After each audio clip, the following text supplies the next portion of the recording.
دوستان خوبم، آموزش این بار ما در رابطه با دوختی و برش روبالشی هستش که به ساده ترین روش ممکن در 10 دقیقه میتونین کل کارتون رو انجام بدین.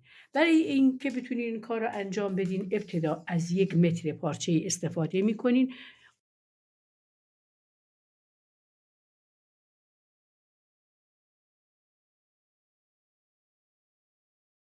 که برای من شد 135. حالا این 135 سانتی متر رو به اضافه 35 سانتی متر دیگه میکنیم، میشه 170. برای به دست آوردن عرض پارچه‌ای که لازم داریم، عرض روبال شیرم به همین شکلی که میبینین اندازه بگیرین که اینجا شد 92. حالا این 92 رو باید تقسیم بر 2 بکنین که میشه 46.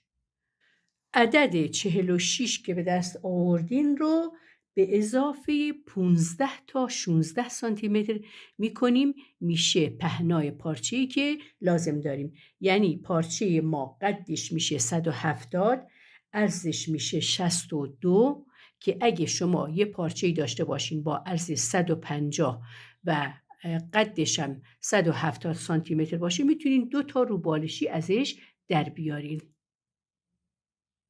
بعد میایم اینو به این شکلی که میبینید روی هم تا میکنیم.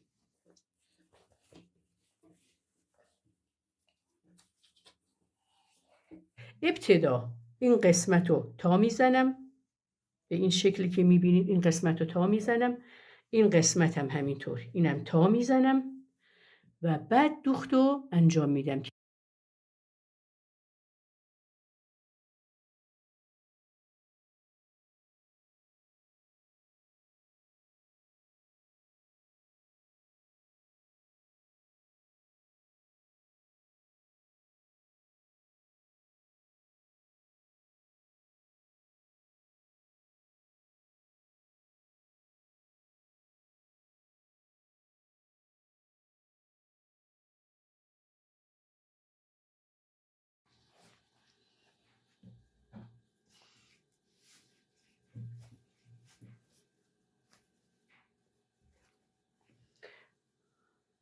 به اندازه 13 سانتی متر این دوتا باید روی هم برگردن.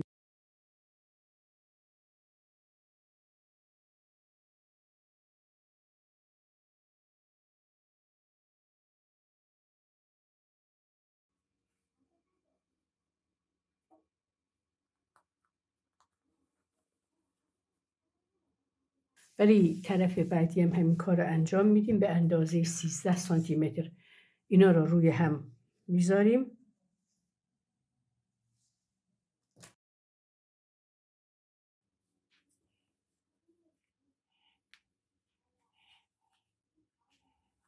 چون زیب موقعی که این قسمت دوخته میشه در هنگام خواب یه مقدار اذیت میکنه و جالب نیست، من زیب ندوختم، از این روش استفاده کردم. حالا باید این قسمت رو از اینجا تا اینجا یه دوخت بزنم، این طرف هم همینطور از اینجا تا اینجا رو باید یه دوختی بزنم. بعد که دوخت زدم برمیگردانم به رو و دور تا دورش رو به فاصله 5 سانتی متر یه دوخت دیگه میزنم.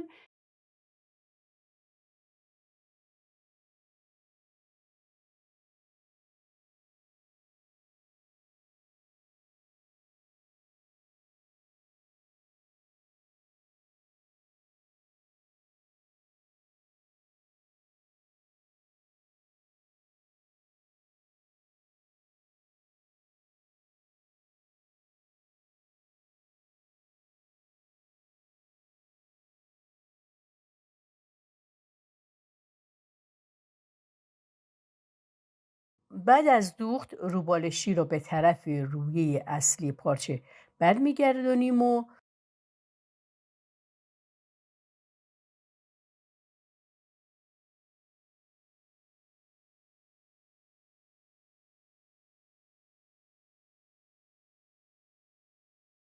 دور تا دور اونو به فاصله 5 سانت از لبه ها یه دوخت دیگه میزنیم.